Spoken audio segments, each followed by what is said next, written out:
Hey guys, welcome to my YouTube channel. Yes, I am here. അപ്പം നമ്മൾ junior lab assistant പരീക്ഷയ്ക്ക് വേണ്ടി തയ്യാറെടുത്തുകൊണ്ടിരിക്കുകയായിരുന്നു. നമ്മൾ ഫസ്റ്റ് മോഡ്യൂളാണ് MLT ടോപ്പിക്കിലെ ബേസിക് ലബോറട്ടറി ടെക്നിക്സ് എന്ന് പറഞ്ഞിട്ടുള്ള ഒരു ഫസ്റ്റ് മോഡ്യൂൾ നമ്മളിങ്ങനെ പോയിക്കൊണ്ടിരിക്കുകയാണ്. നമ്മൾ ലാബ് സേഫ്റ്റിയെക്കുറിച്ച് കാര്യങ്ങളൊക്കെ പറഞ്ഞു, കുറച്ച് സയൻസ് ആൻഡ് സിമ്പിൾസ് ഒക്കെ പഠിച്ചായിരുന്നു അല്ലേ. ഇതൊക്കെ നിങ്ങൾക്ക് ഓർമ്മയുണ്ടെന്ന് ഞാൻ വിശ്വസിക്കുന്നു. ജസ്റ്റ് ആദ്യമായിട്ട് കാണുന്നവരാണെങ്കിൽ ഇതിന് മുമ്പുള്ള പാർട്സ് ഒക്കെ ക്ലാസ്സിൻ്റെ വീഡിയോസിൻ്റെ പാർട്ട് 1 പാർട്ട് 2 ഒക്കെ പോയി കണ്ടിട്ട് വരിക. സം ടൈപ്പ് ഓഫ് കെമിക്കൽസിനെ കുറിച്ച് നമ്മൾ പറഞ്ഞു. ഏതൊക്കെയായിരുന്നു നമ്മുടെ കാർസിനോജനിക് കെമിക്കൽസ്? ബെൻസഡീൻ, ഓട്ടോളിഡിൻ, സെലനേറ്റർ, ഇതൊക്കെ ഓർത്തിരിക്കുക. പിന്നെ ചില handling and storage of chemicals, അതിൽ ഇമ്പോർട്ടൻ്റ് ആയിട്ട് എന്താ പറഞ്ഞത്? Always add acid to water, മറക്കരുത്. പിന്നെ എന്താ പറഞ്ഞത്? ഡ്രൈ സ്റ്റേറ്റിൽ നമ്മുടെ എക്സ്പ്ലോസീവ് കെമിക്കൽസ് ഒന്നും സൂക്ഷിക്കാൻ പാടില്ല. അതുപോലെ തന്നെ ഫ്ലെയിമബിൾ ആയിട്ടുള്ള കെമിക്കൽസ് ഒന്നും ഫ്ലെയിമിൻ്റെ അടുത്തൊന്നും കൊണ്ടുപോയി ഓപ്പൺ ചെയ്യരുത്. മൗത്ത് പിപ്പറ്റിംഗ് ഒക്കെ ഒഴിവാക്കുക. അങ്ങനെ കുറേ നല്ല കാര്യങ്ങളൊക്കെ പറഞ്ഞു. ചില explosive chemicals like picric acid R stored under water, ഇതെല്ലാം നമ്മൾ പറഞ്ഞായിരുന്നു. പിന്നെ നമ്മൾ ലബോറട്ടറി ഹസാർഡ്സ് കുറേ പറഞ്ഞു. പിന്നെ എന്ത് പറഞ്ഞു? ഫസ്റ്റ് എയ്ഡ്സ് നമ്മൾ പറഞ്ഞായിരുന്നു അല്ലേ. ഫസ്റ്റ് എയ്ഡ്സ് ഒക്കെ എന്ത് ഓർത്തിരിക്കുക. ഫയർ എക്സ്റ്റിങ്ക്വിഷറിനെ കുറിച്ച് പറഞ്ഞായിരുന്നു. ഒരു സെപ്പറേറ്റ് ഞാനൊരു ചെറിയ ഷോർട്സ് ചെയ്തിട്ടുണ്ടായിരുന്നു, ഷോർട്ട് വീഡിയോ ചെയ്തിട്ടുണ്ടായിരുന്നു, അതും കൂടി നോക്കുക. പിന്നെ ഫസ്റ്റ് എയ്ഡ് അല്ലേ, കണ്ണിൽ വീണാൽ എന്ത് ചെയ്യും? ആസിഡ്. ആൽക്കലി വീണാൽ എന്ത് ചെയ്യും? അങ്ങനെ കുറേ കാര്യങ്ങളൊക്കെ പറഞ്ഞു. ബയോമെഡിക്കൽ വേസ്റ്റ് മാനേജ്മെൻറ്റും നമ്മൾ പറഞ്ഞു കഴിഞ്ഞൊരു ടോപ്പിക്കാണ്. കളർ അനുസരിച്ച് ഏതൊക്കെ വേസ്റ്റ് ഏതിലോട്ടാണെന്നൊക്കെ ഉള്ളത് ഓർമ്മയുണ്ടോ? അനിമൽ വേസ്റ്റ് ഒക്കെ എങ്ങോട്ടായിരുന്നു? നമ്മുടെ യെല്ലോ ബാഗിലോട്ടായിരുന്നു അല്ലേ. വൈറ്റ് എന്താ പറയുക, പഞ്ചർ പ്രൂഫ് കണ്ടെയ്നറിലാണ് നമ്മൾ എന്ത് സൂക്ഷിക്കുന്നത്? നമ്മൾ ഷാർപ്പ് ആയിട്ടുള്ള നീഡിൽസ് കാര്യങ്ങളൊക്കെ നമ്മൾ അതിലാണ് സൂക്ഷിക്കുന്നത്. ഇതൊക്കെ മെയിൻ റിപ്പീറ്റഡ് ക്വസ്റ്റ്യൻസ് ആണ്. കഴിഞ്ഞ ക്ലാസ് കണ്ടിട്ടില്ലാത്തവർ അതൊന്ന് ജസ്റ്റ് കാണാൻ വേണ്ടി ശ്രമിക്കുക. യെസ്, അതുപോലെ ക്ലാസ് സ്ഥിരമായി കാണുന്നവരാണെങ്കിൽ ലൈക്ക് ചെയ്യുക, ഷെയർ ചെയ്യുക, പിന്നെന്താ സബ്സ്ക്രൈബ് ചെയ്യുക. യൂട്യൂബ് അല്ലേ, അപ്പം നിങ്ങൾ മറ്റുള്ള എൻ്റർടൈനിങ് വീഡിയോസും ചെയ്യുന്ന പോലെ തന്നെ ജസ്റ്റ് എന്ത് ചെയ്യുക, സപ്പോർട്ട് ചെയ്യുക. അപ്പം നമ്മൾ കൂടുതൽ ആൾക്കാരിലേക്ക് ഇതെത്തും. പിന്നെ സബ്സ്ക്രൈബേഴ്സ് കൂടും. അതൊക്കെ കൊണ്ട് എന്തെങ്കിലും പ്രയോജനം ഉണ്ടാവുകയാണെങ്കിൽ ഉണ്ടാവട്ടെ, നമുക്ക് നോക്കാമല്ലോ. അപ്പോൾ നമ്മുടെ അടുത്ത ടോപ്പിക് എന്ന് പറയുന്നത് ലബോറട്ടറി മാനേജ്മെൻ്റ് ആണ്. ഓക്കെ, ലബോറട്ടറി മാനേജ്മെൻറ്റ് ഒരു എന്താ പറയുക, സിംപ്ലി വായിച്ചു വിടേണ്ട ഒരു ടോപ്പിക്കാണ്. ഒന്നും കാണാതെ പഠിക്കാനില്ല. ജസ്റ്റ് നിങ്ങൾ എന്ത് ചെയ്യുക, സ്ക്രീനിൽ കാണുന്ന പോയിൻറ്റ്സ് ഒക്കെ വായിച്ച് നോക്കുക എന്നുള്ളതേ ഉള്ളൂ അല്ലേ. ജസ്റ്റ് ഞാൻ പറഞ്ഞേക്കാം എന്താണ് code of ethics of A laboratory professional. ഏത് ജോലി ആയാലും കുറേ എത്തിക്സ് ഒക്കെ ഉണ്ട്. The laboratory personal should be aware of the code of ethics which is the minimum standard about his professional skill അല്ലേ. ഒരു പ്രൊഫഷണൽ സ്കിൽ, ഒരാളുടെ ആ ഒരു കഴിവിൻ്റെ ഒരു എന്താ പറയുക, അത് പ്രതിഫലിക്കുന്നത് അയാളുടെ ആ ഒരു വർക്കിംഗ് രീതി, പെരുമാറ്റം, കാര്യങ്ങൾ, ഇതൊക്കെയെന്ന് പറഞ്ഞാൽ ഒരു എത്തിക്സ് അനുസരിച്ചാവണം അല്ലേ. അപ്പോൾ ആ ഒരു എത്തിക്സിനെ കുറിച്ചാണ് നമ്മൾ ഈ ഒരു ടോപ്പിക്കിൽ പറയുന്നത്. Dos and don'ts in the laboratory. എന്തൊക്കെ ചെയ്യാം, എന്തൊക്കെ ചെയ്യാൻ പാടില്ല, ഇതൊക്കെ തന്നെയാണ് ഇവിടെ പറയുന്നത്. It is a set of principles of right conduct. എങ്ങനെയൊക്കെ പെരുമാറണം അല്ലേ. Treat patient and colleagues with respect, care and thoughtfulness. Perform duties in accurate, precise, timely and responsible manner. ഉത്തരവാദിത്തത്തോടു കൂടിയൊക്കെ ജോലി ചെയ്യുക അല്ലേ. Safeguard patient information as confidential within the limits of the law. Then prudent use of laboratory resources. Advocate the delivery of quality laboratory services in a cost-effective manner. Work within the boundaries of laws and regulations. പിന്നെയോ strive to improve professional skills and knowledge. എന്തൊക്കെയാണ്? ഇത് actually നിങ്ങൾ എന്ത് ചെയ്യുക, pose ചെയ്തിട്ട് ഒന്നും കൂടി ആ പോയിൻറ്റ്സ് ഒന്ന് വായിച്ച് നോക്കിയാൽ നിങ്ങൾക്ക് തന്നെ മനസ്സിലാവുന്ന കാര്യങ്ങളേ ഉള്ളൂ. ഒന്നും കാണാതെ പഠിക്കാനില്ല. മര്യാദയ്ക്കൊക്കെ എന്ത് ചെയ്യുക, നിന്ന് ജോലി ചെയ്യുക. വളരെ അക്യുറേറ്റ് ആയിട്ടുള്ള കാര്യം എന്താ പറയുക, രീതിയിൽ ജോലി ചെയ്യുക. നമ്മൾ റിസോഴ്സസ് ഒക്കെ പരിമിതമായി ഉപയോഗപ്പെടുത്തിക്കൊണ്ട് ക്വാളിറ്റി ഉള്ള ഒരു സർവീസ് കൊടുക്കാൻ ശ്രമിക്കുക. വേണമെങ്കിൽ ആവശ്യമെങ്കിൽ നിയമത്തിന് അനുസരിക്കുന്ന രീതിയിൽ മറ്റുള്ള പേഷ്യൻസിൻ്റെ ഒക്കെ വിവരങ്ങൾ എന്ത് ചെയ്യുക, നമ്മൾ കോൺഫിഡൻഷ്യലായിട്ട് തന്നെ സൂക്ഷിക്കുക. അതുപോലെ പേഷ്യൻസിനോടൊക്കെ മാന്യമായി പെരുമാറുക അല്ലേ. നമ്മുടെ കഴിവുകൾ വർദ്ധിപ്പിക്കാൻ വേണ്ടി ശ്രമിക്കാറിയല്ലേ. നമ്മൾ ട്രെയിനിങ്ങുകളൊക്കെ, നമ്മൾ സ്റ്റാഫ് ആണെങ്കിൽ പോലും നമുക്കുള്ള ട്രെയിനിങ് കാര്യങ്ങളൊക്കെ വരുമ്പോൾ അതൊക്കെ പോയി അറ്റൻഡ് ചെയ്യുക. അങ്ങനത്തെ കാര്യങ്ങളൊക്കെയാണ് പറയാനുള്ളത്. Okay, then role of communication in laboratory. തീർച്ചയായിട്ടും ഒരു ഗുഡ് കമ്മ്യൂണിക്കേഷൻ നമുക്ക് വേണം. ആരോടൊക്കെ? A laboratory must maintain a healthy relationship between patient, physicians, nursing staff, sales representatives, administrative staff etcetera. എല്ലാവരോടും നമുക്ക് നല്ലൊരു കമ്മ്യൂണിക്കേഷൻ വേണം. A trained laboratory technologist must know the following aspect of എന്താണ് കമ്മ്യൂണിക്കേഷൻ. എന്തൊക്കെയാണ്? Speak to patient clearly with pleasing manner so that his confidence towards the technician increases അല്ലേ. ഒരു patient വരുന്നു, വന്നിരിക്കുക, നിങ്ങളുടെ കൈ കൂടെ കാണിച്ചേ, ഞാൻ കുത്തി വെക്കട്ടെ എന്നൊക്കെ പറഞ്ഞാൽ പുള്ളി പേടിച്ച് വരച്ച് പോവില്ലേ. നമ്മൾ എന്ത് ചെയ്യണം? മാന്യമായ രീതിയിൽ ഇരിക്കൂ. എന്തായിരുന്നു അല്ലേ. നമ്മളുടെ എന്താ പറയുക, റിക്വസ്റ്റ് ഫോമൊക്കെ വാങ്ങിച്ച് നോക്കി നൈസായിട്ട് അല്ലേ. പ്രത്യേകിച്ച് കുഞ്ഞു വാവകളൊക്കെ ആണെങ്കിൽ വളരെ സോഫ്റ്റായിട്ട് വേണം ഡീൽ ചെയ്യാൻ. Communicate correct knowledge to hospital staff on laboratory test result and significance of test അല്ലേ. നമ്മളത് കറക്റ്റായിട്ടുള്ള ടെസ്റ്റും റിസൾട്ടും ഒക്കെ കൊടുക്കുക. Then communication with the physicians on interpretation of lab request and laboratory result. എന്തെങ്കിലും കാര്യങ്ങൾ നമുക്ക് ഡോക്ടറോട് ഇൻഫോം ചെയ്യാനുണ്ടെങ്കിൽ അല്ലെങ്കിൽ അറിയാനുണ്ടെങ്കിലൊക്കെ അതൊക്കെ വ്യക്തമായി ചെയ്യുക. Good interpersonal relationship to be observed with coworkers, അല്ലേ? നമ്മുടെ സഹപ്രവർത്തകരോടും മാന്യമായിട്ടുള്ള രീതിയിൽ നമ്മളൊരു ബന്ധം സൂക്ഷിക്കുക. പല ലാബിലും ഞാൻ കാണാത്തൊരു കാര്യമാണത്. പറയുന്നില്ല കൂടുതൽ അതിനെക്കുറിച്ചൊന്നും. Yes, organisation of A laboratory. നമുക്കിനി അതിലേക്ക് പോകാം. ഈ പോയിൻറ്റ്സ് ഒക്കെ ഉണ്ടല്ലോ, നിങ്ങൾ ജസ്റ്റ് പോസ് ചെയ്തിട്ട് ഒന്നും കൂടി നിങ്ങൾ വായിച്ച് മനസ്സിൽ വെച്ചാൽ മതി. അല്ലാണ്ട് ഒന്നും ഇതിനകത്ത് കാണാതെ പഠിക്കാനോ മനസ്സിലാവാത്തതോ ഒന്നുമില്ല കേട്ടോ. Only a well-designed laboratory can provide reliable and timely result for the diagnosis of disease. ആണല്ലോ, നല്ലൊരു ലാബിൽ നല്ലൊരു ടെസ്റ്റ് നടത്തി നല്ലൊരു റിസൾട്ട് നമുക്ക് തന്നെ അറിയാം. നമ്മൾ തന്നെ ഇങ്ങനെ നോക്കില്ലേ ആ DDRC ഇപ്പം ഉള്ളതിൽ നമുക്ക് പെട്ടെന്ന് ആ DDRC ഓക്കെ കുഴപ്പമില്ല എന്ന് നമുക്ക് തോന്നില്ല അവിടെ പോയി ടെസ്റ്റ് ചെയ്യാമെന്നുള്ളത് ഒരു ലോക്കൽ ലാബിനെ വെച്ചിട്ട്. അപ്പോൾ എന്തുകൊണ്ടാണ് അത് അവർക്കിടയിൽ അതിനനുസരിച്ചുള്ള ഓർഗനൈസേഷനും ലാബ് മാനേജ്മെൻറ്റും ഒക്കെ നടക്കുന്നു. ടെസ്റ്റൊക്കെ വളരെ ആക്യുറേറ്റ് പ്രിസൈസും ഒക്കെ ആയതുകൊണ്ടാണല്ലേ നമുക്ക് അങ്ങനെ ഒരു തോന്നൽ വരുന്നത്. ഞാൻ ഫോർ എക്സാമ്പിൾ പറഞ്ഞതാണ്, മറ്റുള്ള ലാബിനെ താഴ്ത്തി പറഞ്ഞതല്ല. ഓക്കെ, ജസ്റ്റ് അതിന് അതിൻ്റേതായ രീതിയിൽ എടുത്താൽ മതി. The laboratory should be properly planned so that it will be functional and convenient. ഫങ്ഷണലായ ഒരു ലബോറട്ടറി ആണെങ്കിൽ തീർച്ചയായിട്ടും നമുക്ക് അതിനൊരു പ്ലാൻ തന്നെ വേണം. The laboratory should have adequate space വേണം, വെന്റിലേഷൻ വേണം, light, power supply, water supply, work benches, reagent, equipment and laboratory personnel, അല്ലേ? ഒരു ലാബ് തുടങ്ങാൻ പ്ലാൻ ഉള്ളവരൊക്കെയാണ് ഈ ടോപ്പിക്ക്, ഈ ഓർഗനൈസേഷൻ എന്നുള്ള ടോപ്പിക്ക് എന്ത് ചെയ്യുക, കുറച്ച് നന്നായി എന്ത് ചെയ്യുക, വായിച്ചു പോവുക. Okay, and accessible space adequate for setting a decide laboratory is identified. ആദ്യം നമ്മൾ ഐഡൻറ്റിഫൈ ചെയ്യണം, അല്ലേ? Good ventilated laboratory has reduced risk of infection. എന്തുകൊണ്ടാണ് വെന്റിലേഷൻ വേണമെന്ന് പറഞ്ഞാൽ ഇൻഫെക്ഷൻ കുറയ്ക്കാൻ വേണ്ടിയിട്ടാണ്, അല്ലേ?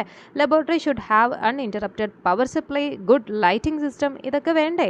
Good supply of running water അത്യാവശ്യമാണല്ലേ? അത് ഏത് സംരംഭത്തിനാണെങ്കിലും നമ്മൾ വാട്ടർ സപ്ലൈ അത്യാവശ്യമാണ്, അല്ലേ? അതുപോലെ വാട്ടർ ഡ്രെയിനേജ് ഫെസിലിറ്റിയും എസെൻഷ്യലാണ്. അതുപോലെ വർക്ക് ബെഞ്ചസ് വേണം, അല്ലേ? നിസ്സാര ഒരു മൈക്രോസ്കോപ്പിലൂടെ നോക്കാനാണെങ്കിൽ പോലും ഈ മൈക്രോസ്കോപ്പ് കൊണ്ടുവയ്ക്കാൻ ഒരു വർക്ക് ബെഞ്ച് വേണ്ടേ? അപ്പോൾ work benches should be made at A suitable height with enough leg space. Surface polished cement benches or wooden benches can be used. Wooden benches are acid proofed. അപ്പം ഇതൊക്കെ just point ഒന്ന് not ചെയ്തേക്കുക. കാരണം എങ്ങാനും ഒരു statement തന്നിട്ട് ഈ പറഞ്ഞ പോലെ വുഡൻ ബെഞ്ചസ് യൂസ് ചെയ്യാൻ പറ്റില്ല, അല്ലെങ്കിൽ സിമെൻറ്റ് ബെഞ്ചസ് യൂസ് ചെയ്യാൻ പാടില്ല, അങ്ങനെയൊക്കെ വല്ല സ്റ്റേറ്റ്മെൻ്റ് ആയിട്ട് തരുവാണെങ്കിൽ നിങ്ങൾ ശ്രദ്ധിക്കണം. സർഫസ് പോളിഷ്ഡ് ആയിട്ടുള്ള സിമെൻറ്റ് ബെഞ്ചസും ഉപയോഗിക്കാം, വുഡൻ ബെഞ്ചസും ഉപയോഗിക്കാം. ഈ വുഡൻ തടി കൊണ്ടുള്ളതൊക്കെ ആകുമ്പോൾ അത് ആസിഡ് പ്രൂഫ്ഡ് ആയിരിക്കണം എന്ന് മാത്രം. ഓക്കെ, ആ പോയിന്റുകൾ ജസ്റ്റ് നോട്ട് ചെയ്യാനല്ല, ഒന്ന് ഓർത്ത് വയ്ക്കുക, അത്രയേ ഉള്ളൂ. സ്റ്റേറ്റ്മെൻറ്റ് ഇൻ കേസ് അങ്ങനെയല്ല എന്നും പറഞ്ഞ് തന്നാൽ നമുക്കതല്ല, ഇത് ഉപയോഗിക്കാൻ പറ്റും, ഇങ്ങനെ കണ്ടീഷനിൽ ഉപയോഗിക്കാൻ പറ്റും എന്ന് നമുക്കത് മനസ്സിൽ ഓർമ്മ വരണം. Basic laboratory equipment, glassware and reagents should be purchased from reputed suppliers. Well-trained qualified staff is the backbone of laboratory and the quality of the result depends on the quality of എന്താണ് workmanship. A laboratory should have staff pattern including administrator, laboratory technologist, technician and laboratory assistant for its proper functioning. നമ്മളിപ്പോൾ ഏത് പരീക്ഷയ്ക്ക് വേണ്ടിയിട്ടാണ് പഠിക്കുന്നത്? Assistant, അല്ലേ? അവിടെ എന്തായിരിക്കും ജോലി, എന്തായിരിക്കും? നമ്മളാണോ കയറി ടെസ്റ്റൊക്കെ ചെയ്യുന്നത്? അല്ല, ഈ ടെസ്റ്റൊക്കെ ചെയ്യാൻ ടെക്നീഷ്യൻ ഉണ്ട്, അവർക്ക് മുകളിലിട്ട് എന്തുണ്ട്, ടെക്നോളജിസ്റ്റ് ഉണ്ട്, അവർക്ക് മുകളിൽ ആരുണ്ട്, അഡ്മിനിസ്ട്രേറ്റർ ഉണ്ട്, അല്ലേ? കാര്യങ്ങൾ നിയന്ത്രിക്കുന്ന ഒരു സൂപ്പർവൈസർ എന്തായാലും ഉണ്ടാവും. നമ്മൾ എന്ത് ചെയ്താൽ മതി, ഇവരും ചെയ്തു വന്ന സാധനങ്ങൾ എടുത്തിട്ട് എൻ്റെ ഒരു കണ്ടറിവിൽ ഞാൻ കണ്ട ഒരു ജയിലിൽ എനിക്ക് ഇപ്പോൾ മനസ്സിൽ ഓർമ്മ വരുന്നത് ചേച്ചിയാണ് ഞാൻ വർക്ക് ചെയ്ത സ്ഥലത്തുണ്ടായിരുന്നത്. അപ്പോൾ പുള്ളിക്കാരത്തി എന്തായിരുന്നു, പത്തോളജി ലാബാണ്. അപ്പം ഈ പറഞ്ഞ സ്ലൈഡ് കാര്യങ്ങളൊക്കെ ഇവർ ലാബ് അസിസ്റ്റൻസ് 1-2 പേരുണ്ട്. അപ്പോൾ ഇവരെല്ലാവരും നിന്നിട്ടാണ് ഇത് എന്ത് ചെയ്യുക, ചെയ്ത് കഴിഞ്ഞ് റിസൾട്ട് കൊടുത്തു കഴിഞ്ഞിട്ടുള്ളത് നമ്മൾ സ്റ്റോർ ചെയ്യുമല്ലോ, ഫയലിങ്ങിന് വേണ്ടിയിട്ടൊക്കെ വയ്ക്കുമല്ലോ. അപ്പോൾ അങ്ങനത്തെ സാധനങ്ങളൊക്കെ എടുക്കുക, പെറുക്കുക, ഈ ലാബിലേക്ക് വേണ്ട കാര്യങ്ങളൊക്കെ എന്താ പറയുക, ഡോക്ടേഴ്സിൻ്റെയൊക്കെ നിർദ്ദേശം അനുസരിച്ച് പ്രവർത്തിക്കുക, ഡോക്ടേഴ്സിനെ അസിസ്റ്റ് ചെയ്യുക, ഇതൊക്കെയായിരുന്നു ഞാൻ കണ്ടത്. അപ്പം അങ്ങനത്തെ പരിപാടി, അല്ലേ? അപ്പോൾ അവിടെ ഒരു ലാബ് അസിസ്റ്റൻസും വരുന്നുണ്ട്, അല്ലേ? For its proper functioning, the components of a clinical laboratory include various departments like hematology, blood bank, microbiology, biochemistry, serology, clinical pathology. ഇങ്ങനെ പല തരത്തിലുള്ള ബ്രാഞ്ചസ് വരുന്നുണ്ട്, അല്ലെ? ഡിപ്പാർട്ട്മെൻറ്റ് വരുന്നുണ്ട്. It also include reception area, room for specimen collection, refreshment room and toilet. ഇതൊക്കെ ലാബിൽ വേണ്ടേ? നിർബന്ധമായും വേണം. ഇത് നമുക്കറിയാവുന്ന ഒരു പോയിൻ്റാണ്, അല്ലേ? എന്തൊക്കെ വേണം എന്നുള്ളതൊരു ലബോറട്ടറിക്ക്. ഇത്തരം കാര്യങ്ങളൊക്കെ എന്ത് ചെയ്യുക, ഓർത്തിരിക്കുക. കമ്പോണൻസ് എന്ന് പറഞ്ഞാൽ ഇത്രയും കാര്യങ്ങളൊക്കെയാണ്, അല്ലേ? ഇനി നമുക്ക് ലേ out plan of A multi room laboratory. നമുക്ക് ആ ഒരു ലേ ഔട്ട് ഉണ്ട്, അതിൻ്റെ സൈഡിൽ കൊടുത്തിട്ടൊക്കെ ഉണ്ട് കേട്ടോ, നിങ്ങൾക്ക് ഇങ്ങനെ കാണാനായിട്ടൊക്കെ പറ്റുന്നുണ്ടോ? കണ്ടാ? The working area for different department as well as sample reception should be conveniently arranged, making the necessary reagents and apparatus easily accessible. അല്ലേ, പെട്ടെന്നെല്ലാം എടുക്കാൻ പറ്റുന്ന രീതിയിലുള്ള എന്താ പറയുക എത്തിപ്പെടാൻ. അതായത് ഇപ്പോൾ റിയേജൻസ് ഇരിക്കുന്ന റൂം അങ്ങ് വർക്ക് ബെഞ്ചിൽ നിന്ന് കുറേ ദൂരമാക്കിയാൽ പറ്റുമോ? ഇല്ല. അപ്പോൾ അങ്ങനത്തെ സാധനങ്ങളൊക്കെ വളരെ കൺവീനിയൻ്റ് ആയിട്ട് അറേഞ്ച് ചെയ്യുക, ഏറ്റവും ആക്സസിബിൾ ആയിട്ട് ഈസിലി ആക്സസിബിൾ ആയിട്ട് എല്ലാ കാര്യങ്ങളും അടുക്കി പറക്കി വയ്ക്കുക എന്നുള്ളതാണ്. ഓക്കെ, ജസ്റ്റ് ഒരു ഔട്ട്ലൈൻ കൊടുത്തിട്ടുണ്ട്. റിഫ്രഷ്മെൻറ്റ് റൂം വേണം, സാമ്പിൾ പ്രോസസ്സിംഗ് വേണം, സാമ്പിൾ കളക്ഷൻ വേണം, പേഷ്യൻ്റ് ടോയ്ലറ്റ് വേണം, പേഷ്യൻ്റ് വെയിറ്റിംഗ് ഏരിയ വേണം, റിസപ്ഷൻ ഏരിയ വേണം, ക്ലിനിക്കൽ ലാബ് പല റൂമായിട്ട് ഇങ്ങനെ തിരിച്ചിട്ടുണ്ട്. അപ്പോൾ clinical biochemistry, clinical pathology, clinical haematology, clinical microbiology എന്നൊക്കെ ഇങ്ങനെയൊക്കെ നമ്മൾ ഓരോന്നും സെപ്പറേറ്റ് ആയിട്ട് തിരിച്ചിരിക്കുന്നു. അത്രേ ഉള്ളൂ. ജസ്റ്റ് എന്ത് ചെയ്യുക, ഇതൊരു ഐഡിയ മാത്രം മതി. ഇത് പടമൊന്നും കാണാൻ പഠിക്കാം അങ്ങനത്തെ ഒന്നുമില്ല. ജസ്റ്റ് കാര്യങ്ങളൊന്ന് മനസ്സിലാക്കിയാൽ മതി. അതായത് ഇത്രയും സ്പേസ് വേണം, ഇത്രയും സംവിധാനം കമ്പോണൻസ് വേണം, അത് പ്രോപ്പർ വെൻറ്റിലേറ്റഡ് ആയിരിക്കണം, പവർ സപ്ലൈ വേണം, വാട്ടർ സപ്ലൈ വേണം, അങ്ങനത്തെ കാര്യങ്ങളൊക്കെ ജസ്റ്റ് ഒന്ന് മനസ്സിലാക്കാനുള്ള കാര്യങ്ങളേ ഉള്ളൂ കേട്ടോ. ദെൻ റിക്വസ്റ്റ് ഫോംസ് നോക്കിക്കേ. A request form is a form for lab test signed by the doctor കൊടുത്തു വിടുന്നതാണ്, അത് നിങ്ങൾക്കറിയാം. The request form may carry the patient's name, age, IP, OP number, provisional diagnosis, nature of specimen and name of test required on that specimen. ഇത്രയും കാര്യങ്ങളൊക്കെ ഏകദേശം രേഖപ്പെടുത്തിയ രീതിയിലുള്ള ഒരു റിക്വസ്റ്റ് ഫോം വേണം എന്നുള്ള കാര്യം നിങ്ങൾ എന്ത് ചെയ്യുക, ഓർത്തിരിക്കുക. A report form is the form in which the laboratory issues the result of the test asked four. അല്ലേ, നമ്മൾ ചെയ്ത ടെസ്റ്റിൻ്റെ റിസൾട്ടാണ് റിപ്പോർട്ടിൽ വരിക. മറ്റേത് റിക്വസ്റ്റ് ഫോം, ഇത് report form. Various type of report forms for various department are used routinely. Pre-printed and computerized report forms are currently used. കാര്യമൊന്നുമില്ല കേട്ടോ, ജസ്റ്റ് വായിച്ചു വിട്ടാൽ മാത്രം മതി. നിങ്ങൾക്ക് എന്താ പറയുക, നമ്മുടെ ഉള്ളിൽ ഇരിക്കുന്ന ഓക്കെ ഇതിങ്ങനെയാണ് അല്ലെ ഇത്രയേ ഉള്ളൂ എന്നുള്ള രീതിയിൽ മനസ്സിലാക്കാൻ പറ്റുന്ന കാര്യങ്ങളാണ്. Maintenance of stock register, consumables, അതുപോലെ നോൺ കൺസ്യൂമബിൾ എല്ലാ ലാബിലുണ്ടല്ലോ. ലാബിൽ നിന്നവർക്കൊക്കെ അറിയാം എന്തുണ്ട്, സ്റ്റോക്ക് രജിസ്റ്റർ ഉണ്ട്, അതുപോലെ മറ്റു ഒരുപാട് ടൈപ്പ് രജിസ്റ്റേഴ്സ് ഉണ്ട്. Every laboratory should maintain stock register and each purchase of commodities to the laboratory should be included in it. It is mandatory to maintain separate stock registers for consumables and non-consumable. Reagents, chemicals and glasswares are included in consumable. എന്തൊക്കെ വരുന്നുണ്ട്, reagent chemicals ഉണ്ട്, glasswaresഉം നമ്മുടെ consumablesൽ വരും. Instrument and machineries used in laboratory and items which will not be exhausted on usage are included in non-consumable. അപ്പം കൺസ്യൂമബിളിനും non കൺസ്യൂമബിളിനും register വേണമെന്ന് ഞാൻ പറഞ്ഞു. അപ്പോൾ എന്താണ് കൺസ്യൂമബിൾ, എന്താണ് നോൺ കൺസ്യൂമബിൾ? നമ്മൾ ഉപയോഗിച്ച് തീർക്കുന്നതാണ് കൺസ്യൂമബിൾ. അതിൽ നമുക്ക് റിയേജൻസും മാത്രമല്ല, നമുക്ക് ഗ്ലാസ് വെയർസും പറഞ്ഞൂടെ, കാരണം പൊട്ടിച്ചു കഴിഞ്ഞാൽ തീർന്നില്ലേ. അതേസമയം അങ്ങനെ അല്ലാത്ത ഈ നമ്മുടെ മെഷീൻസ് കാര്യങ്ങളൊക്കെ വരുന്നതാണ് നോൺ കൺസ്യൂമബിൾസ്. അത് ജസ്റ്റ് മനസ്സിലാക്കിയിരിക്കുക, അത്രയേ ഉള്ളൂ. അതിനൊക്കെ സെപ്പറേറ്റ് രജിസ്റ്റർ വേണം എന്നാണ് അത്ര ഇവർ പറയുന്നത്. ഇവർ മീൻസ് നമ്മുടെ ലാബിൻ്റെ ഒരു എത്തിക്സ് ആണത്. ഇനി എന്താണ് ordering and utilization of supplies. A medical laboratory needs an uninterrupted supply of chemicals and reagents for the smooth functioning. ആണല്ലോ. Hence prompt ordering and purchasing is important. നമുക്കിതൊക്കെ കിട്ടിയേ പറ്റൂ ലാബ് വർക്ക് ആണെങ്കിൽ. പറഞ്ഞ കെമിക്കൽസും റിയേജൻസും ഗ്ലാസ് വെയർസ്. അപ്പോൾ ഇതിനൊക്കെ നമ്മൾ എന്ത് ചെയ്യണം, ഓർഡർ ചെയ്യണം, പർച്ചേസ് ചെയ്യണം അല്ലേ. For this purpose, every laboratory personnel should know the details of the item to be purchased and details of various suppliers in that area and merits and demerits of each brand, shelf life period, etc. നല്ല brand ഏതാണെന്ന് തപ്പിപ്പിടിച്ച് കണ്ടുവെച്ച് അവരുമായിട്ടൊരു contact keep ചെയ്യണം. അത്രയേ ഉള്ളൂ, simply. Then accreditation and certification of laboratories. Accreditation is used to grade the laboratories having an appropriate quality management system and can properly perform certain test method and calibration parameters according to their scope of accreditation. നമുക്കറിയാം NABL accreditation അങ്ങനെ ഇങ്ങനെ എന്നൊക്കെ കുറേ കേട്ടിട്ടുണ്ട്. എന്താ സംഭവം? അത് ആ ഒരു ലബോറട്ടറിയുടെ എന്താണ് ക്വാളിറ്റീനെയാണോ സൂചിപ്പിക്കുന്നത്. അതായത് ഈ ഒരു എന്താ പറയുക, ഒരു ഗ്രേഡ്, അതായത് ഗ്രേഡിംഗ് ഓഫ് ലബോറട്ടറീസ് ആണ്. ഈ ഒരു അക്രഡിറ്റേഷൻ ഉണ്ട്, ഓക്കെ അല്ല ആ ഒരു ഡിപ്പാർട്ട്മെൻറ്റ് അല്ലെങ്കിൽ ആ ഒരു എന്താ പറയുക, നമ്മളതിന് ഇപ്പോൾ NABL അങ്ങനെ ഒരു സംഭവത്തിൻ്റെ അക്രഡിറ്റേഷൻ ഉണ്ട് എന്ന് പറയുമ്പോൾ അതിൻ്റെ അർത്ഥം ആ ലാബിന് അത്രയും ക്വാളിറ്റി ഉണ്ടെന്നാണ്. സെർട്ടൈൻ ക്വാളിറ്റി പാരാമീറ്റേഴ്സിനെ ചെക്ക് ചെയ്തിട്ടാണ് നമ്മൾ ഈ ഒരു അക്രഡിറ്റേഷൻ കൊടുക്കുക. അപ്പോൾ അങ്ങനെ വരുന്ന സമയത്ത് ആ അക്രഡിറ്റേഷൻ ഉള്ള ലാബ് എന്ന് പറയുമ്പോൾ സംഭവം സൂപ്പറാണ് എന്ന് നമുക്കൊരു, അല്ലെങ്കിൽ ഇത് കാണുന്ന പേഷ്യൻ്റ് അല്ലെങ്കിൽ പുറമേ ഉള്ള ആൾക്കാർക്ക് അയ്യോ ഈ ലാബിന് NABL അക്രഡിറ്റേഷൻ ഉണ്ട് അല്ലെങ്കിൽ എന്തെങ്കിലും ഈ പറഞ്ഞ പോലെ ഭയങ്കര വലിയ സംഭവങ്ങളുണ്ട് എന്ന് കേൾക്കുമ്പോൾ നമുക്കൊരു കോൺഫിഡൻസ് വരില്ലേ, ആ ലാബിൽ പോവാം, അവിടുത്തെ ടെസ്റ്റ് റിസൾട്ട് സൂപ്പറായിരിക്കും അങ്ങനെയൊക്കെ. അപ്പോൾ അത്രയേ ഉള്ളൂ സംഭവം. എക്സാമ്പിൾ ഫോർ അക്രഡിറ്റേഷൻ ഏജൻസീസ് അത് തന്നെയാണ് NABL, ISO, CAP, CRISIL, etc. Okay, yes, ഏതൊക്കെയാണ്? NABL, ISO, CAP, CRISIL, ഞാനങ്ങ് വായിച്ചെന്നേ ഉള്ളൂ ക്രിസിലിന്. ഇതൊക്കെയാണ് കേട്ടോ. പിന്നെന്താണ് പറയുന്നത്? ബാർ കോഡിങ്ങിനെ പറ്റിയാണ് പറയുന്നത്. ഓക്കെ,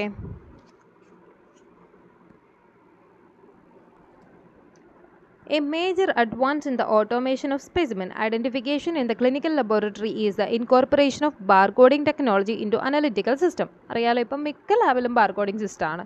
A barcoded label, അതായത് often generated by the laboratory information system and bearing the sample accession number, is placed onto the specimen container and is subsequently read by one or more barcode readers placed at key positions in the analytical sequence.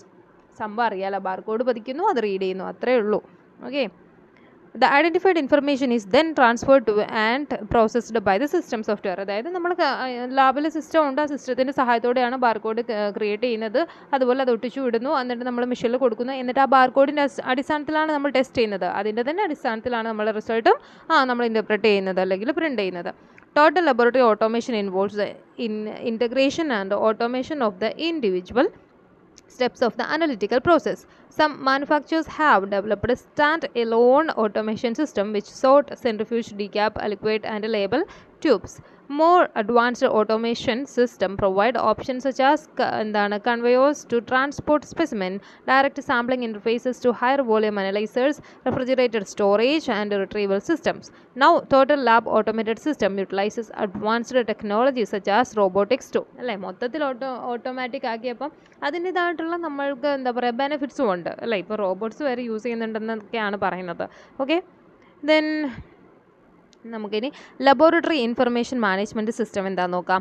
Often referred to as laboratory information system എന്ന് പറയും. എന്താണ്? Or laboratory management system, LMS അല്ലെങ്കിൽ LIMS, LIS എന്നൊക്കെ പറഞ്ഞാൽ is a software based laboratory and information management system with features that support whole process of a modern laboratory, including operation management, data record management, quality control and information sharing among stakeholders including technician, physicians and patients etc. മൊത്തത്തിൽ നമ്മുടെ ഒരു ലാബിനെ സംബന്ധിച്ച് വരുന്ന എല്ലാ വിവരങ്ങളും നമുക്ക് തയ്യാറാക്കാൻ പറ്റുന്ന രീതിയിലുള്ള സോഫ്റ്റ്വെയർ എല്ലാം ഉൾപ്പെടുത്തിക്കൊണ്ടുള്ള നമ്മുടെ ലബോറട്ടറി സോഫ്റ്റ്വെയർ ആണ് നമ്മൾ ഈ ഒരു ലബോറട്ടറി ഇൻഫർമേഷൻ മാനേജ്മെൻറ്റ് സിസ്റ്റം എന്ന് പറയുന്നത്. ഓക്കെ, ഇത്രയുമാണ് നമ്മുടെ ഈ ഒരു ഫസ്റ്റ് ലാബ് സേഫ്റ്റി എന്ന് പറഞ്ഞ ഒരു ടോപ്പിക്കിൽ വരുന്നത്. പക്ഷേ നമ്മുടെ മോഡ്യൂൾ 1 തീരുന്നൊന്നുമില്ല കേട്ടോ.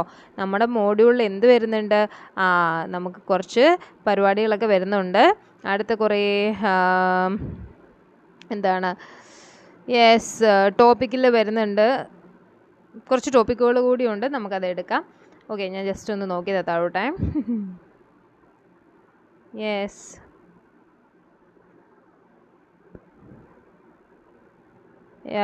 ഇത് ഞാൻ പറഞ്ഞില്ലേ നമ്മുടെ VHSCയുടെ ടെക്സ്റ്റാണ്, MLT റിലേറ്റഡ് ആയിട്ടുള്ള ടെക്സ്റ്റ് ബുക്ക് നോട്ടാണ്. അപ്പോൾ അതിന് കുറേ ആക്ടിവിറ്റീസ് കൊടുത്തിട്ടുണ്ട്, കാര്യമൊന്നുമില്ല. ഓക്കെ, നമുക്കതൊന്നും വേണ്ട, നമ്മളിതൊക്കെ പഠിച്ചതാണ്. അസസ്മെൻറ്റ് ആക്ടിവിറ്റീസൊന്നും നമുക്ക് ആവശ്യമുണ്ടോ? ഇല്ല. ഓക്കെ, നമുക്ക് എന്താ ഇത് ഇത്രയും എടുത്ത കാര്യങ്ങൾ ജസ്റ്റ് വായിച്ച് നോക്കിയാൽ മതി. ഓക്കെ, അപ്പം ഇത്രയൊക്കെ ഉള്ളൂ ഇന്നത്തേക്ക്.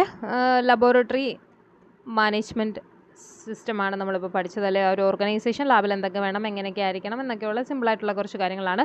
നമ്മുടെ മോഡ്യൂൾ 1 തീരുന്നില്ല കേട്ടോ. നമ്മുടെ മോഡ്യൂളിൽ ഇനിയും കുറേ കാര്യങ്ങൾ നമുക്ക് പഠിക്കാനുണ്ട്. നമുക്ക് അടുത്ത ക്ലാസ്സിൽ പഠിക്കാം. Okay guys, thank you. Subscribe ചെയ്യുക, ലൈക്ക് ചെയ്യുക, ഷെയർ ചെയ്യുക, ആർക്കെങ്കിലും ഒക്കെ അയച്ചു കൊടുക്കുക. ആരെങ്കിലുമൊക്കെ പഠിക്കട്ടെ. മടിച്ചിരിക്കുന്നവർ, എന്നെപ്പോലെ മടിച്ചിരിക്കുന്നവരുണ്ടെങ്കിൽ ഇതൊക്കെ കേട്ടെങ്കിലും പഠിക്കട്ടെപ്പാ. Okay, thank you guys.